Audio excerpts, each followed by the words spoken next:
మరొక అంశం సార్, ఈ టర్మ్లోనే మళ్ళీ ముఖ్యమంత్రిగా కేసీఆర్ 500 రోజుల్లో పొలిటికల్ సీనరీ కొత్త ఈక్వేషన్లు.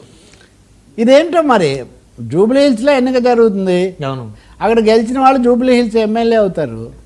కానీ ఎవరెవరో మంత్రులు జూబ్లీ హిల్స్ ఎన్నిక జరగకుండానే అజారుద్దీన్ మంత్రి అయిపోయాడు. ఇప్పుడు జూబ్లీ హిల్స్ ఎన్నికల్లో కనుక బీఆర్ఎస్ గెలిస్తే 500 రోజుల్లో కేసీఆర్ మళ్ళీ ముఖ్యమంత్రి అవుతారట. ఎట్లా సాధ్యం? ఎట్లా అవుతారు అంటే బహుశా కేటీఆర్ అన్నమాట, ఇంకెవరన్నా వేరే విషయం. అంటే ఇక్కడ ఈయన గెలవగానే పొలవమని కాంగ్రెస్లో నుంచి వాళ్ళందరూ కండువాలు మార్చుకుంటారు మా వైపుకి వచ్చేసి, అలాగే బీజేపీ కూడా బలపరుస్తుందని ఆయన ఏమైనా ఆశిస్తున్నారా?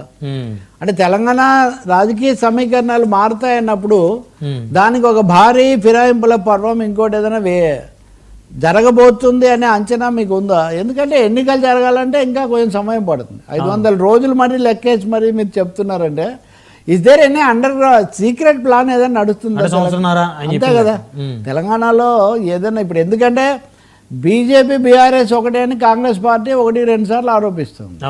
రేవంత్ బీజేపీ ఒకటే అని వీళ్ళు బొమ్మలు గిమ్మలు ప్రకటిస్తున్నారు బీఆర్ఎస్ వాళ్ళు. కానీ ఎవరో ఇద్దరైతే ఒకటి, ఈ ముగ్గురులో ఒక క్యాంప్ ఉంది. మరి ఈ 500 రోజుల్లో తప్పకుండా కేసీఆర్ సీఎం అవుతాడు అని పదే పదే చెప్తున్నప్పుడు దాని వెనక ఉన్న సీక్రెట్ హోప్స్ ఏంటి, సీక్రెట్ ప్లాన్స్ ఏంటి అనేది అయితే ప్రజలు తెలుసుకోవాల్సే ఉంటుంది. ఇంకా అది కాకుండా ఎన్నికల్లో అయితే హోరాహోరీగా పోరాడుతూ ఉన్నారు, ఎవరి పట్టు వాళ్ళు బిగిస్తూ ఉన్నారు.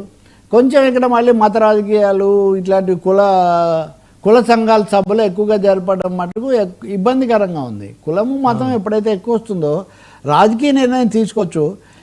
ఈ క్రమంలోనే ఒక ఊహాగానం ఏమంటే బీజేపీ అధికారికంగా కాకపోయినా టీడీపీ జనసేన మద్దతు కూడా తీసుకుంటుంది. పవన్ కళ్యాణ్ కూడా రంగంలోకి దింపుతారు రేపు వచ్చే 28 ఎన్నికలు తెలంగాణలో.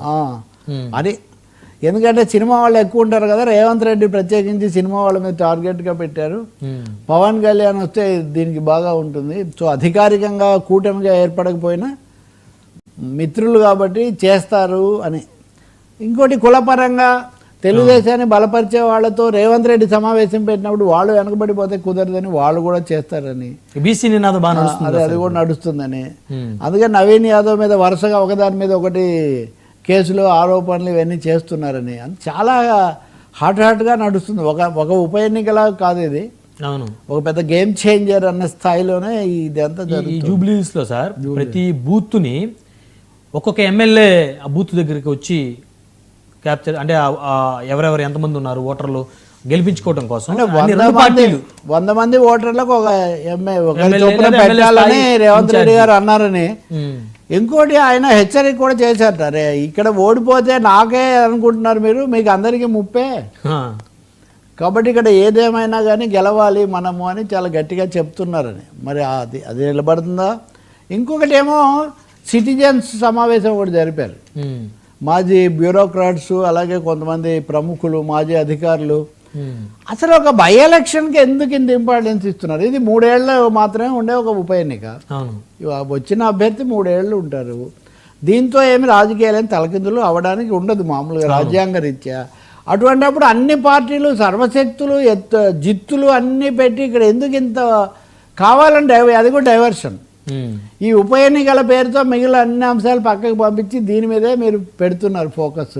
అంటే ఉప ఎన్నికల్లో ఒకవేళ ఇక్కడ ఏ పార్టీ బీఆర్ఎస్ గెలిస్తే రేపు రాబోయేది బీఆర్ఎస్ అదే చెప్పారుగా 500 మన చర్చ వాళ్ళు ప్రమోట్ చేసుకోవడం. కాంగ్రెస్ గెలిస్తే సో ప్రజలు కాంగ్రెస్. 2 విషయాలు కరెక్ట్. కాంగ్రెస్ కనుక దెబ్బతింటే ప్రభుత్వం వాళ్ళదే కాబట్టి మిగిలిన కాలంలో కొంత ఎదురుగాలి వాళ్ళు ఎదుర్కోవాల్సి వస్తుంది. బీఆర్ఎస్ విషయానికి వస్తే సీటు వాళ్ళది, మళ్ళీ మేము తిరిగి వస్తామని అంత ఘనంగా చెప్తున్నప్పుడు గెలవకపోతే వాళ్ళకి ఇది పెద్ద అగ్ని పరీక్ష అవుతుంది. అంటే మోర్ ఆ విధంగా చూస్తే స్టేక్స్ బీఆర్ఎస్కి ఎక్కువగా ఉంటాయి కాంగ్రెస్ కంటే. కాబట్టి ఏదో వ్యూహం ఉంది సార్, అయితే కేటీఆర్ గారికి ఏదో వ్యూహం ఉంది కదా, 500 రోజుల వ్యూహం ఉంది ఏదో.